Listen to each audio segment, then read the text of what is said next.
What is up, everybody? This is the Wild Nutrition Podcast, and I'm your host, Chris Heskett, and this is episode 9. Today I interview my good friend, Coach Leighann. She owns the coaching company She Who Dares. You can find her on Facebook, Instagram, and just about every other social media platform. We've been friends for like a year and a half now, maybe a little over that. She has a very interesting story. You'll find out through this podcast. I think she'll explain it better than I can, but we're going to talk about movement, nutrition, mindset, sobriety with her, if that's a key into how things are going to get interesting. So without further ado, let's get into this interview. What's up, Leighann? How's it going?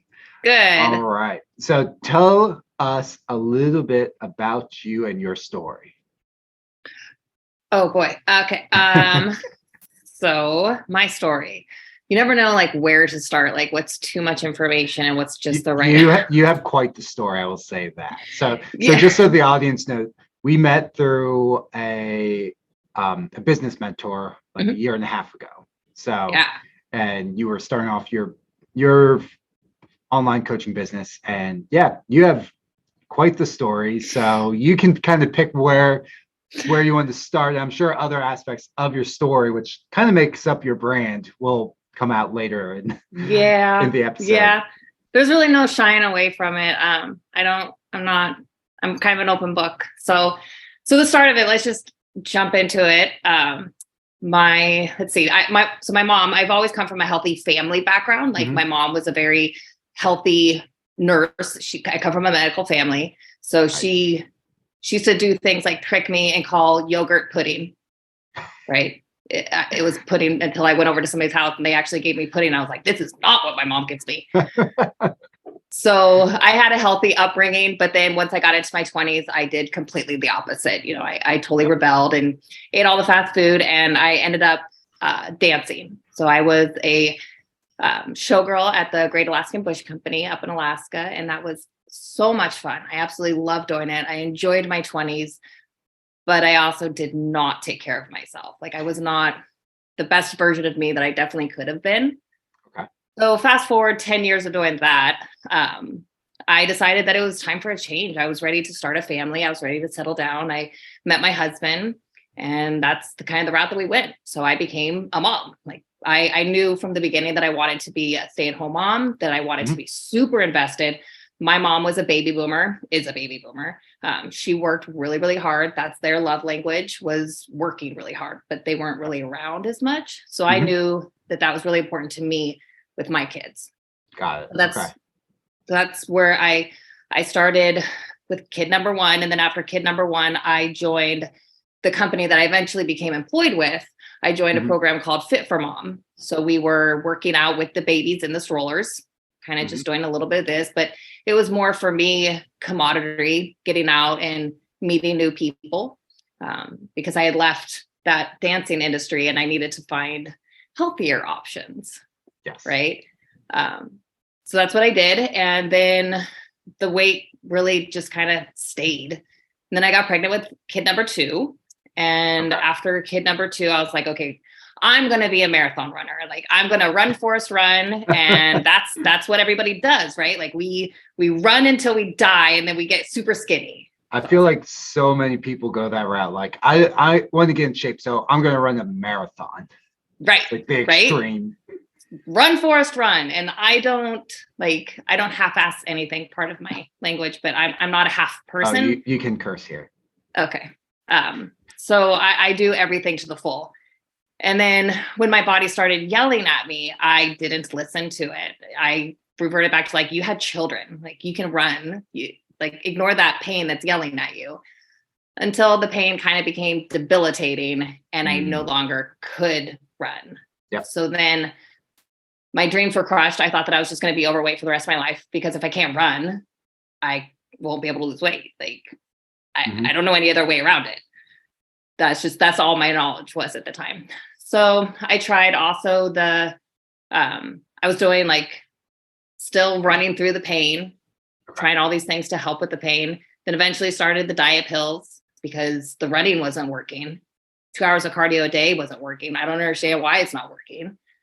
So I fell victim of the MLMs and the diet pills, because that has to work, right? Like, it's a multi-million-dollar company. Why wouldn't it work? Well, it didn't work. It didn't work at all. So then fast forward a little bit, my kids were then now around 5 and 7. And I was really frustrated with the industry, with the knowledge. I didn't know what was right, what was wrong. Everything I was doing was wrong because obviously I wasn't losing any of the weight. Yes. So instead of hiring a personal trainer, because that wasn't even like on the radar of like lifting weights, wasn't even like, I don't want to be the Arnold. I don't want to be that. Right. But I did know that I had to get education somewhere. So I had to learn. So that's when I decided to dive into actually personal training. My mom mentioned to me, she's like, you love being at the gym. You're there all the time. Why not get your education in it? So that's what I did. And I decided to work. There was several different gyms in our area, and I kind of they interviewed me, I interviewed them. And the best fit for me at the time was the YMCA, because I loved just giving back. Like, to me, it wasn't about how much money I was making. I wanted to be a stay-at-home mom. I was able to bring my kids with me to work at the YMCA. They could stay there while I trained my clients. It was just an overall really big win working for them. Yeah. I got lots of experience. I had all different kinds of clients. I had a couple special needs clients that I loved working with. I worked with families that were, their children were in the 80th percentile for like their BMI. So they were at risk for obesity. And the program was partnered with Children's Hospital. So that was awesome to be having them come together with this curriculum that was just amazing. So I loved working with the families doing that.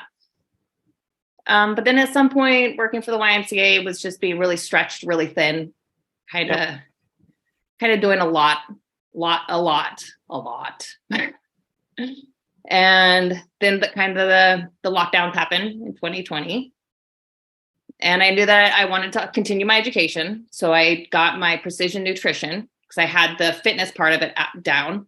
But I really I felt there was still some missing pieces, especially with me. There was missing pieces with my clients. Why were they not getting the results, even though they were working out 3 days a week? So I knew that there was still more. So I got my nutrition certification. And then after that, I kind of had a little bit of a light bulb moment about nutrition and the things that I was doing to my body. And when I found out that your body burns alcohol before it burns, like if you worked out all day and then you have some cocktails at night and you're not eating your dinner because you're drinking your cocktails and you're like snacking on this as you're cooking, your body starts burning the alcohol and doesn't burn the fat and build the muscle. Yep. So that was what was keeping me back over 6 years of being in the gym. Not just not weight training, but also my nutrition in drinking. So I decided to finally give it a second try, because I tried once in 2020 to stop drinking. And it wasn't like I didn't have a problem per se. Like I didn't drink during the daytime. It was always at dinner time when, it was just a couple drinks, but it was still 5-6 nights a week. It was still enough that, like I said, I don't do anything half. So I do it all the way. I was the type of person, I know that I can't have hard alcohol in the house, because I would want to, like, if I got super stressed out with the kids, be like, I'm just going to go make myself a little mocktail. Everything's fine. Mommy's and mimosas, right? Like that's the wine culture. That's the mommy wine culture. Like it's ingrained, and it gives you permission. It gives you grace, and it gives you like forgiveness for doing these things that really aren't serving the best purpose. Like it's not. Mommy wine culture is one of the worst things out there right now. Yeah, and it blew up in 2020. My God. Yes. It makes me really sad. When once you can flip the script and realize that our kids they're not the reason why we want to drink. The reason why we want to drink is because we have shitty coping skills. And that's not their fault. That's not their fault. They have nothing to do with that. So I got sober in 2021 and realized that I can do hard shit. Like I've always known that I could do hard things. Like I'm from Alaska. Like that is everything's hard there. Like you're from Pennsylvania and things up there are just, it's harder there when you're in the cold and the dark. And Alaska's way harder. So I knew that I could do hard stuff, but really getting sober after drinking for so long really gave me the strength and the confidence to take it another step further. And that was to be able to, because what I was doing at the YMCA wasn't filling my cup. I wasn't able to help them all around. Like it was only this. And the women at Fit for Mom that I was working with, I forgot to mention that. That was the other thing, was the Fit for Mom. But all of these women and men that I was helping, I wasn't able to get that full picture, the full stuff. And then once I realized that there was a world of online coaching where we could like really, really, really help people with more than just like, this is what I think you should eat, or this is what your macros should be. Like, I'm actually here for you every day as an accountability person. And I can take that one step further with some of my clients that are on their own sober journey, where they don't have anybody in their corner that understands their struggles or that they're ready to talk to about that yet. So I've been able to help women in that aspect. So is that who you primarily like work with, are women who are kind of going through something on their own, whether that be trying to get sober or some other personal it does feel like a common thread that they feel alone in their world. Honestly, I have all different kinds of clients. I have some clients that don't have any addiction issues. Actually, that is not true. Their addiction is working out. Their addiction is going too hard, doing it too much, and they need somebody to tell them to back it down. You don't have to do this every single day, kind of stuff. Some of my clients actually have a gambling addiction. So, but I am not a therapist. I am not a counselor. By no means. I am not like, I do not have any recovery certification. All I have is my own personal experience of like 680 something days now sober. So I mean, that's all that, thank you. That's all that I am for people, is just somebody in their corner to no judgment. But yeah, I do enjoy working with women that are ready to make that change, that recognize that it's not serving them a purpose anymore. And they want support in that. And sometimes they don't have that support at home with their spouses, or like pretty much with their spouses, or if they even, some of them live alone, some of them aren't married, some of them don't even have children, right? I don't just serve moms. I think that all women deserve the same amount of attention, whether you're a mom or not. So obviously you're not a therapist, and neither am I, but a lot of times our job feels like you are a therapist, which quite a few times this year I've referred out to therapy groups. But what do you do? Do you help develop any coping skills with your clients who you feel like they don't have them down yet, and that's why they have these addictions? And if you do, what's that process look like? One thing that has worked really well for me that I recommend to my clients when they're struggling with their addiction, whether it's the gambling or the drinking, the thing that keeps them back is what we call playing it forward. So you have it in a movie in your head of, what does that look like when I do that thing? So what does it look like when I go to the casino? What does it look like when I sneak that shot of whatever? What does it look like when I do this? And then the next step. So it's not just that, like, okay, so then what does the next half an hour look like? And the next half an hour after that, do you stop at just one? You don't.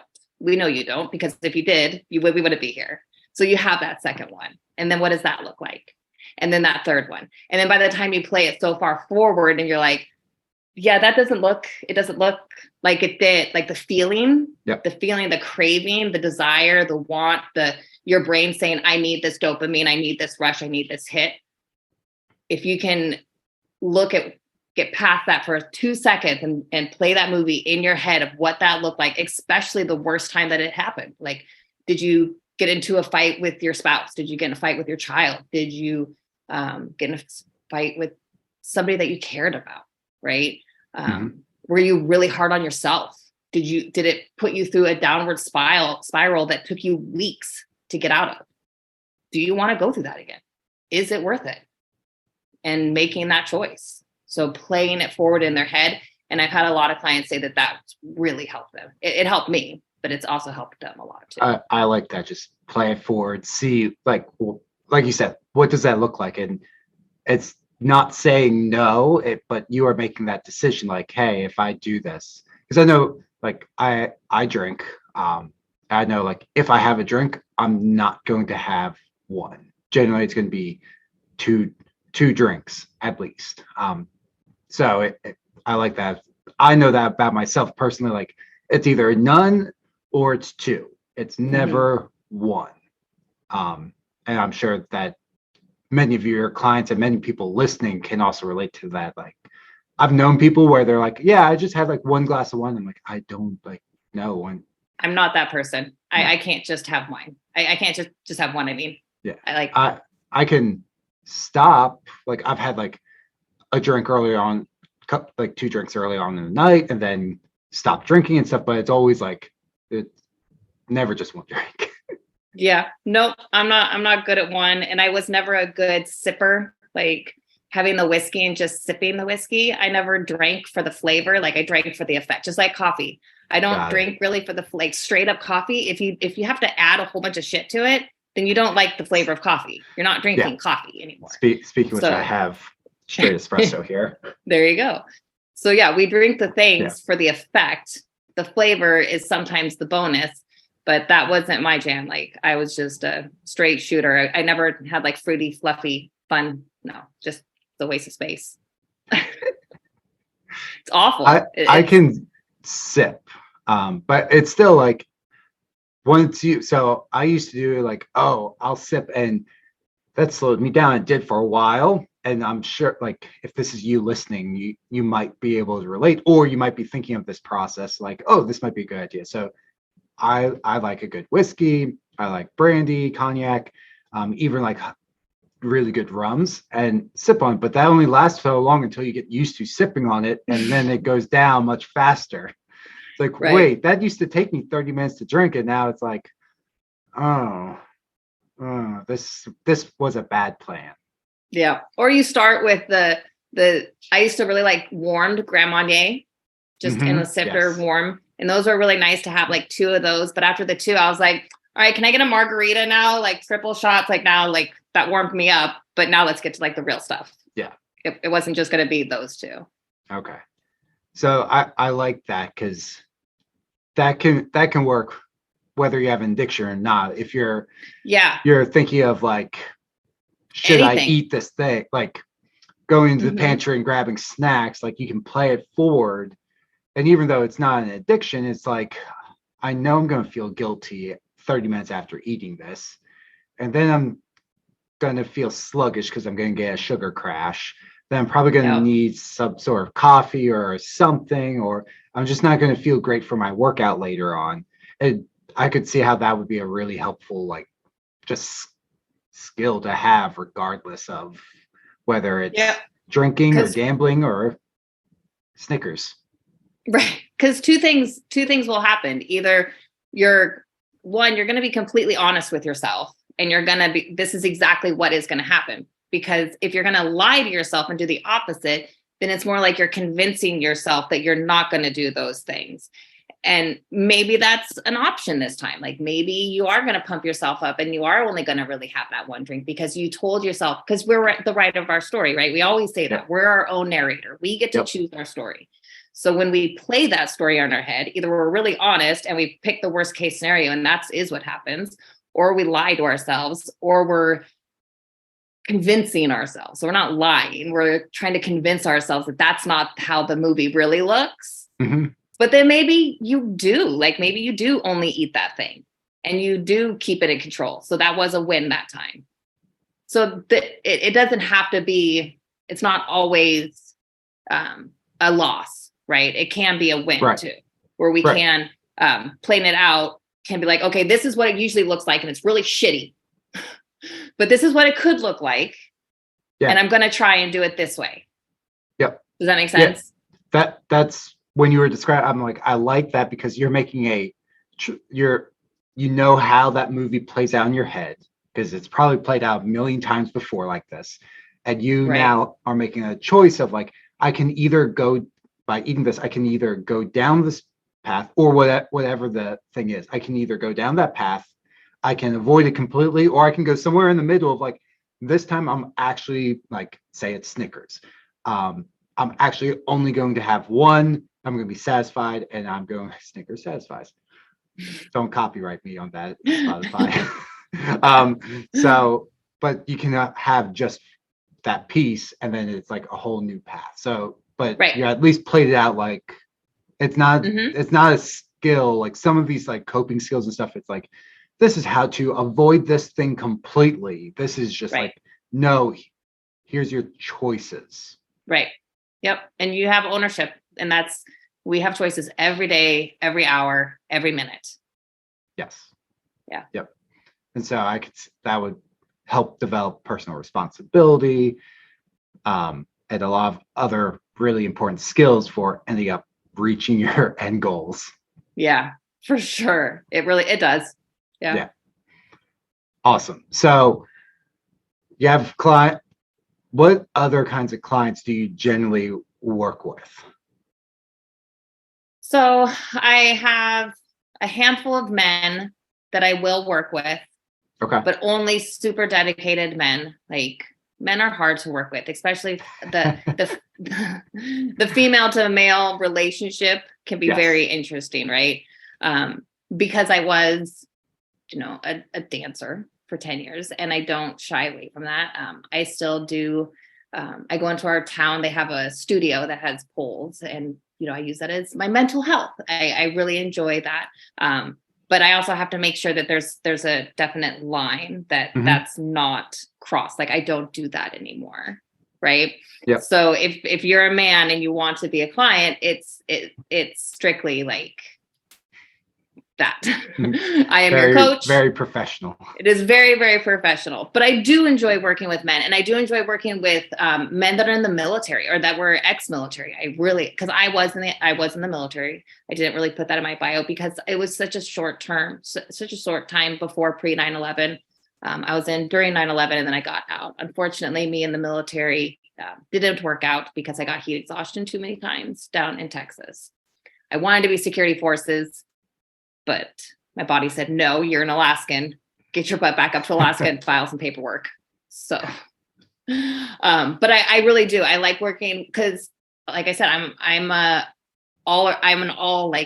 like to do all. I give it all. But also those types of people need to be told to dial it back. Yes. That you're doing too much. My type of people, we do it all of the stuff. And we're trying to do all of the things, and we don't put ourselves first, or we think that like sleeping is a waste of time, or meditating, that's a waste of time, or there's other things that I could be doing, sitting, holding still and breathing. And I have to explain to them, like, it's not a waste of time, because this is actually making you even better of a person. Like, I know you're really smart now, like you're super, super smart, and you run this IT thing, and you have this huge, big room and all these things, and everything weighs on you, but you have to slow down. You're running hot on an empty tank, and you have to take those minutes. So I really like working with those clients. It's hard to working when the pendulum swings the other way, when it's the client that is always looking for the motivation. Yes. Like, every week they're like, where's the motivation? I don't have motivation. And I'm like, there is no motivation. You just do the thing. Just do it. just put one foot in front of the other and go. So I like to work more with the people that are doing too much and need to be kind of told, like, it's okay to get 15,000 steps. You don't have to get 17. Like, let's strive for maybe 12 this week. Yeah. men and women, but I do, gosh, I have such a love for both of them in different areas. Each one of them sparks a different joy because they're not the same people, but they're different, but they're the same. Coaching men and women is two totally different beasts more often than not. Like there's some people who kind of fall in the middle there, but more often than not, it's two totally different coaching styles. Yeah. I sometimes I feel I get more nervous when I have to be bluntly honest with my ladies, or if I feel like they're challenging me, like challenging my coaching. Mm-hmm. It gives me anxiety and makes me nervous when I have to have that with a woman. But with a man, I'm just like, shut up and listen to me. Like I don't get that anxiety kind of, I don't get nervous. Does that make sense? So. Yes. Well, but I still love working with women. Like I love my lady clients. Like when they're just kicking ass and it lights me up. I love them too. Well, it's the different ways like men and women respond to things. Like if you're working with ex-military men, like they might challenge you, but they also like you are their coach. So you're an authority figure. So they also respect you. So they'll challenge you, but you tell them, shut the fuck up and go do this. Shit. Okay. Right. They don't question. They don't. Right. Yeah. They're not. They just. And nothing wrong. Whereas with women, generally, you have to provide a little bit more emotional support, or maybe go into the whys of things. Mm-hmm. And then there's obviously crossover. There's women who are more like the guys I just described, and men who are more like the women. Correct. But more often than not, there's your different extremes, and there's nothing right or wrong with it. It's just like when you're coaching both, it's very, very different, and that's where it's like you said, if like I have audience members who are listening and they're like, wow, like she doesn't do this with women, like she might not be the right coach for you. Or if you're like, no, I just need to be told to shut the fuck up and go do this, then you might be the right coach for them. Like there's reasons, there's tons of different coaches. Not everyone's the right fit for everyone. Yeah, I am definitely not the right fit for everybody, 100%. And I've been okay with that since I was a child. Like my mom has ingrained to me, Leighann, you are not for everybody, but you are for a lot of people. So yeah, and that's totally fine. Yeah, because in the same thing goes with when I interview clients too. Like I don't just take anybody, like it, because I don't feel that they would get the most benefit from me. Mm-hmm. I'm not the right fit for them. Like it's not about that I don't think that I could get them the result. It's that I'm not the best support for them, kind of feeling. Does that make sense? Right. And so it's funny because so much of like what us and like our friends who are coaches, like we all kind of do the same shit, but we like one person might respond to you better than me just because of coaching style. Like we're going to do the same things. Like we're going to get you to lose weight. We're going to get you in a calorie deficit, and we're going to have you track macros or do some sort of portion control. We're going to work out X amount of times per week, get your steps in, walk, blah, blah. It's the same shit regardless. But the way you say it might click and have that light bulb go off in the client's head, which is like the moments we live for. Like when that happens with a client, you're like, oh, fuck yes. Right. But if they're under me and I can't create that for them, they might still struggle and never, even though it's the same stuff I'm giving them, I could be a carbon copy program. If it never clicks, they won't get results versus if it clicks. And that's where like making sure that the coach you hire is a good fit for you is very important. Don't just like hire anyone. No, definitely not. And that's the same thing about us with our mentorships, we need to do our due diligence. And when we hire our own coaches, and that's the thing is we hire coaches too. I know all of the information. I know the things, obviously because we're coaches, but I also would really benefit if I had somebody in my corner every week saying, how'd you do this week, Leighann? And I'm like, once again, instead of it just being my own accountability person, somebody external accountability. I recently saw a reel about being corrected and how people like LeBron James and Michael Jordan and Serena Williams, they all had coaches that corrected their form, that told them what they did wrong on the field. And we need that too. And to try and correct your own self doesn't work as well. as having somebody. No, you have biases and you're more emotionally invested. It's not to say like like I am definitely emotionally invested in my clients. I only want them to succeed, but at the same time, like all I care about is them succeeding. Like, how can I help you to get to where you want to go? That's my only purpose with this person. So if you're trying to be your own accountability partner, like you have so much shit going on in your head that you're never going to be unbiased. No. Versus having someone else there who, like, their only job is to help you. Right. Yeah. Get your goals that you want to get. Like that's why you hired them. That's their only purpose. And it's awesome to have that. And okay, I have to report to this person I didn't do well with. And you don't have to like have fear of judgment or anything. They just get back to you like, okay, that's the like, biggest thing. Last week was a wash. Like, okay, what can we do this week? What can we learn from last week? Why was it? Okay, well, let's move on to this week. What can we do better this week? Awesome. Let's do that.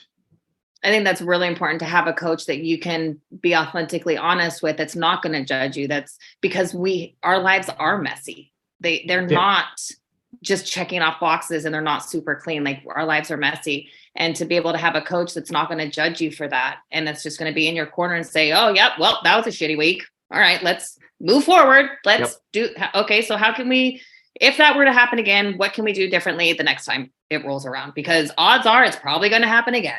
So let's assess how it went. Let's look at how we could make it a little bit better. And then, maybe it'll happen again. And we'll have a little That's bit a mistake a lot of people make. Is like, it was a shitty week. I'm just going to pretend it doesn't happen. Like, no, like, look at that week. What the fuck went wrong with that week? What can you learn? Because it's probably going to happen again. Yeah.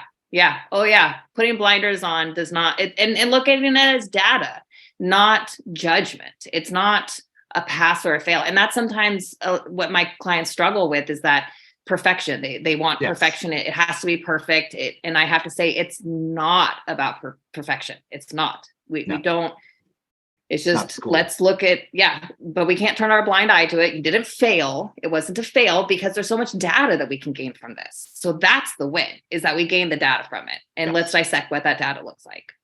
Exactly. Yeah. It's not a pass fail class you had in college, or you're not getting like a letter grade for like middle school, like going in front of a judge or something. Yeah. Going to the principal's office. That's an F. It's okay. Like, it's more like scientific research. Like, that experiment failed. No, that experiment showed us that this didn't work. However, there's still something going on. Let's do the experiment again, but change this variable. Yep. Holy fuck. Exactly. Now it worked. Yep. I'm going to hypothesize this. Yeah. Just like when we were kids and we had to make the diagrams of the different stages of here's your hypothesis, here's your solution. There was another one, your data gathering or whatever. That's how I look at every time I do my client check-in. That's how my brain works, is science. It's data. It's not judgment on your character as a person or how hard you worked, because I know 90% of my clients work really hard. Yes. There's always the one that slips through the interview process that ends up not being the one that works very hard. Well, I think that's also a misconception a lot of people have when hiring coaches. They think, okay, I'm going to hire a coach and results are magically going to come.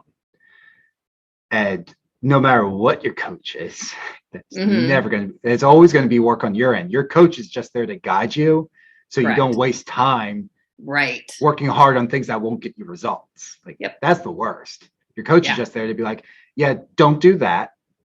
Why? Because I've done that and didn't work. Right. Or because the data we have shows that it's a waste of time. Let me save you 5 years of 2 hours a day of cardio. Yeah, exactly. I'm just going to do cardio and eat 0 carbs. Yeah, let's not do that. Let's do this instead. Let's get some resistance training. Let's have some carbs and get results and feel good. Oh, now we have sustainable weight loss instead of like total burnout and like your hormones just plummeting.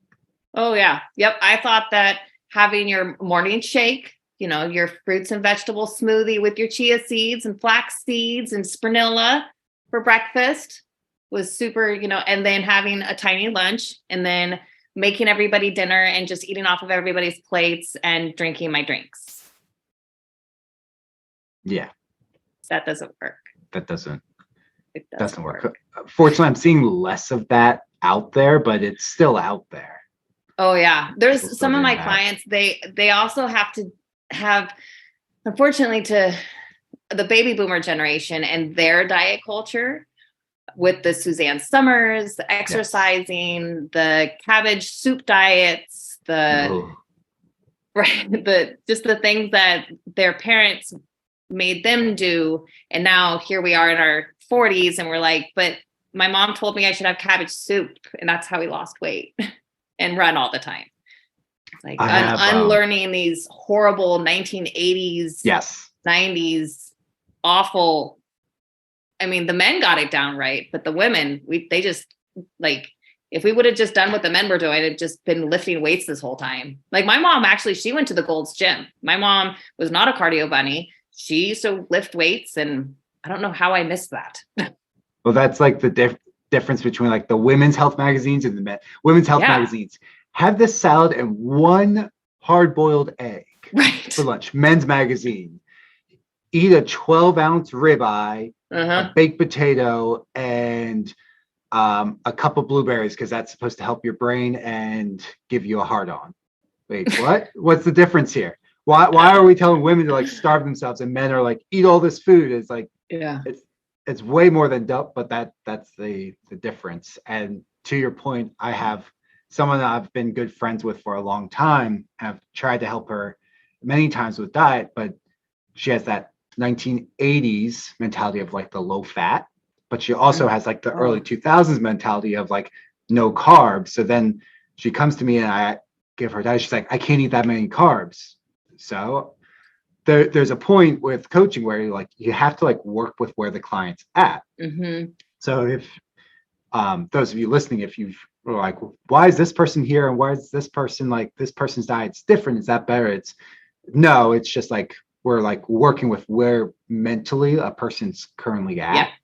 Yep. So I'll drop her carbs down but bump her fat. And she's like, wait, no, like fats are bad. Like, so what are you eating? Like chicken breast and salad? And when you explain it like that, it's like, here's the calories you need to eat. Like here's everything you need to eat. If you just eat what you're going to say you're going to eat, it's going to be 600 calories a day. Like, you can't survive. So, and that's a huge mental barrier. Like a lot of women have like fats are bad, carbs are bad, even proteins for building muscle. And what the fuck are you eating? Yeah. One of my clients, she has that mentality as well, where we're trying to get her to her maintenance calories. For the first little while, I had her just track, like, what are you eating? Like, I'm not telling you what to eat. I'm not telling you what your macros are supposed to be. Just what are you doing right now? And she was barely eating. And then I showed her what her maintenance calories was. And that it scared the shit out of her. Cause she's like, there's no way that I can or will eat that amount. So we lowered that down. And even then she was like, I can't get my brain to wrap around the idea that I will lose weight by eating this much. That is a deficit for that because it would have been a deficit from her maintenance calories because we were trying to slowly get her up there. Yes. Not put her in a deficit. We were trying to get her to her maintenance. And and I said, so I had to work with her. I said, what is a safe number for you in your head? What is that number? And she gave me that number. And I said, okay, then let's start with there. Let's get that number consistently. That's where my thing is it's the consistency. Consistency so much, way more than perfection, but just trying to be a routine and doing that because that's what gives our body the safe feeling. And then once we can get to safely feeling that body, then we'll bump it up by 100 calories or something, just very, very slowly and get her to there because it is because her mom came from that culture and her mom still pokes her belly. Like she saw her the other day. Okay. It's not okay. And she was like, oh, look at you. Are you finally losing weight? And poke. And I was just like, I would have slapped her hand. Like I cannot even imagine your mother doing that to you. Yes. Don't do that. Don't ever do that to anybody ever. I don't care who they are to you. Don't ever poke anybody. Yeah. You can slap their ass. You can grab their ass, but don't poke people. Don't poke the belly. Don't Pillsbury Doughboy. Right. Maintenance calories. So I get the same thing with clients, and they only believe me once they go through it. But that reverse diet process of here's what your maintenance calories are, and I calculate it and I show them as like, we're going to get up to this, and they're like, no fucking way. Like, I can't eat that much and not, like, I'm going to gain weight. And then you go through the process like, wait, I didn't gain weight. I didn't gain a single pound, and I ate all of this. Like, I'm eating so much food. It's like, yeah, that's how much food your body's supposed to eat to function properly. That's why you have so much energy now. And for a lot of women, that's anywhere between 18 to 2,500 calories. Yeah, where we've been ingrained to have no more than 1,200. Yeah, 1,200 calories for women. Like, no, it's like 18 is like you're like 410 and sedentary. Yeah. Mm-hmm. People don't realize how much, especially women. Well, I can't speak for men because I don't have a man's body and I haven't done the men's research. But when women go into that low fat, low calorie, how much it really disrupts your hormones and things like your hair growth. Like a lot of people they think that they have thinning hair and they don't. They just haven't been eating. Your body has been keeping your liver running and functioning. It doesn't have your nails are not the priority. Men get the dump. So yeah, your men's testosterone level will drop. So they'll get issues with sexual function. They can get issues with like hair falling out. But it's easier to notice because they don't have a monthly cycle. Mm-hmm. And generally women have been dieting longer than men. I think the average, like, I might be getting this wrong because I don't actually have it the number in front of me, but I think most women like start their first diet at like age 16. And I believe men are like way late. Like it might be even closer to like their 30s. Yeah. Probably after college, after sports days. Yeah. No longer the college days of this. So, and now it's all gone. Let's say like probably like 26. So you're talking 10 years later, like men do their first diet. Women have been dieting for 10 years by that point. It's like yo-yo dieting and their hormones are so they just think it's normal to feel like garbage. And like, I'm just getting older. I'm no longer 18. And that turns into, I'm no longer 28. I'm no longer 38. And they just feel like shit, but it's because you're trying to eat 1,200 calories and then you yo-yo and you're eating 2,500 calories of cocktails and pizza. Right. And then you go back to 1,200 and there's a cycle versus guys are like, I just like eat what I want. And then they lose weight, not because it's like they're guys, but because they haven't been fucking dieting for 10 years. And then they decide to do their first diet. Yeah. Yeah. Yeah, it does, and that is frustrating with men. It tends to happen a lot faster once you get their stuff dialed in. It comes off a lot faster. Where women are like, "Hello, I'm doing the things, I'm checking off the boxes," and then we're like, "Wait a second, but have you checked stress?" And we're like, "What? I'm not stressed." We're like, "Really? Well." Because guys, I mean, it's not that guys don't get stressed, but as women, I don't know, we be moms and stuff, put a lot on our plate. So I currently have a client. So if she's listening, I'm using you as an example. But she's now a stay-at-home mom, but she doesn't know how stressed she is because she used to work on the floor of Wall Street as a trader. Oh, Jesus. So it's equivalent. She is so numb to what stress is because she was a 12 out of 10 on the stress scale for so many years that she now, like, if she's high stress, like she just feels like that's normal. So she's literally like, I'm not stressed. Meanwhile, I can see like her whole body's tense. I'm like, no, like you are really fucking stressed right now. You need to chill out. I'm not stressed. No, you are. You are. I'm not going to say it because it's just going to stress you out more. Right. So we're going to go another route. But yeah, this week, I really want you to prioritize breathing exercises. Yes, breathing and sleep this week. Yeah. But one of my clients, sleep is so important. My client, she was doing that, one of those that eating at maintenance and losing weight, right? It was the one that we all love it when that happens. Yes. And then we put her into a cut after she got to her maintenance and was there for a while. She was in her cut. Things were going smoothly. And then she had a family come in town. It was either her mom or mother-in-law. Yep.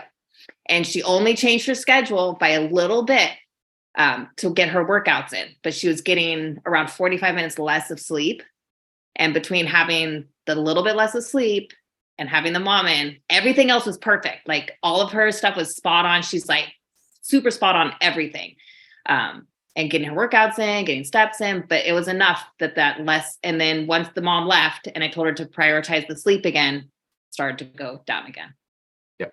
So I'm just like, when people argue, I'm like, I'm telling you, sleep, your body, you work really, really hard all day long. Your body and your brain are processing so much information. If you do not give it the opportunity to decompress, just like a computer needs to decompress sometimes, your files, like your brain has to wash out those toxins. It has to go through all of that data that it perceived for the day. Your muscles need a chance to rebuild. If you're not getting good sleep, you're not going to get the muscle repair that you busted your ass in the gym for. Yes.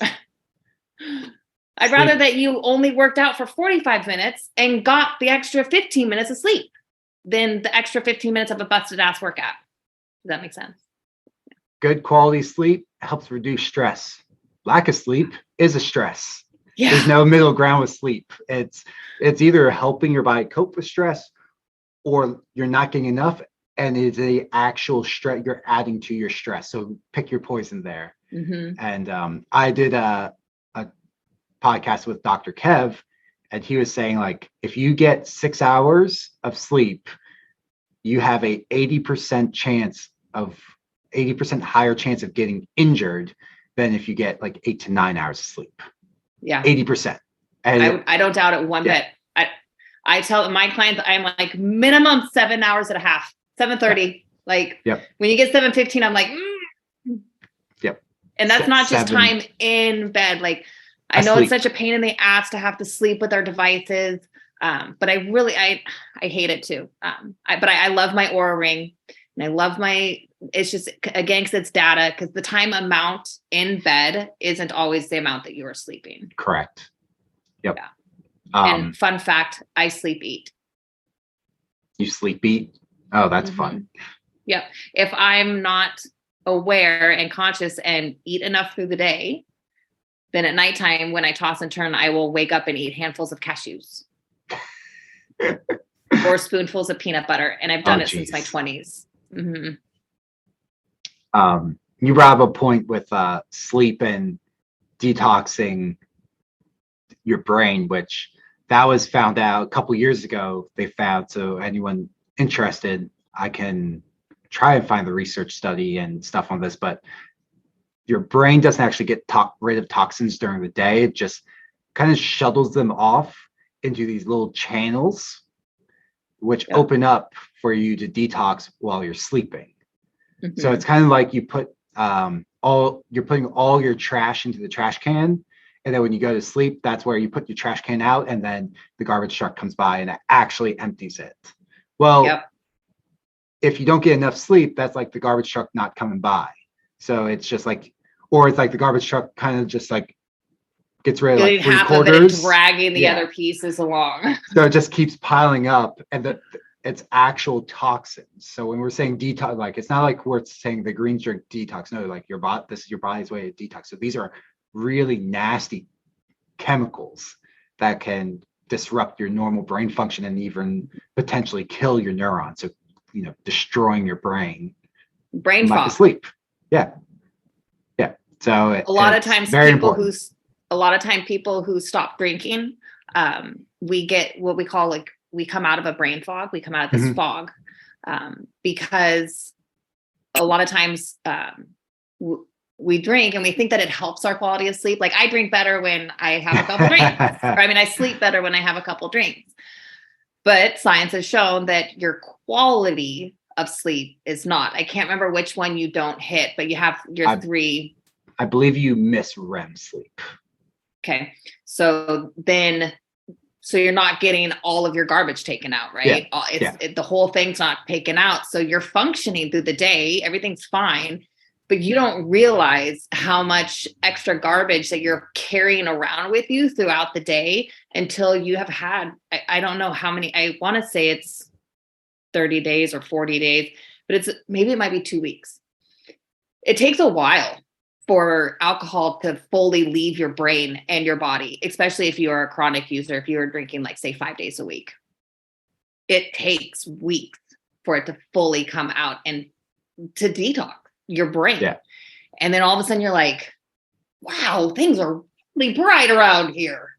You just, you don't know unless you know kind of thing.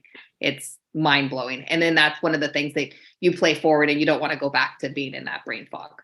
So the quality, if a lot of people think that the alcohol helps them with their sleep, it doesn't. No, it'll knock you out, but you don't get that deep restorative sleep. You just get light sleep. Yeah. There was a research study I just saw. I don't know if it's a new one or not, but I just saw it was so a lot of studies show like drinkers tend to live longer and be healthier, but they don't equate for other factors like people who drink more might have better socioeconomic status. They might be doing it socially, so they have a better support system. If they have better socioeconomic status, then they eat better, et cetera, et cetera, et cetera. So this study equated for all of that stuff, and they just found like just one drink a day reduced the gray matter in your brain. So over a long period of time, but chronic drinkers at just one drink a day, so not even like that much. Same age as someone who's a non-drinker, which is not the easiest thing to find, apparently. I'm not surprised, but not easy to find. That. But yeah, they reduce gray matter across the board. It's like, that's not like, it's not much. One of the reasons why they didn't, so during the lockdowns, you were still able to get alcohol. Yeah.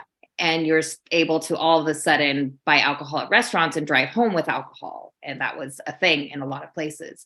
The reason why they did not shut down alcohol was because if they would have, the country would have a whole nother pandemic. Yeah, because so many people and don't know that the withdrawals would fill and it would be huge. Bad. So they were like, we're not gonna, you guys can still have your alcohol. Nobody go through withdrawals while this other stuff is going on right now. We can't handle two things at once. Well, they did. So they left that, and then other places. So like in Pennsylvania, most of the liquor store, well, actually all the liquor stores, you can buy beer and wine in some places, but everything's government run. So everyone's like, well, the government shut down. Like, why are they doing it? It's like, well, no, because people would just be driving across state borders to get alcohol. So same thing, like people will do this and spread. So we're going to keep it open for better or for worse. But their thing was hospitals are already taxed. We don't need people going in with withdrawal symptoms. No. I mean, there's, without talking about it too much. It's a really unfortunate situation.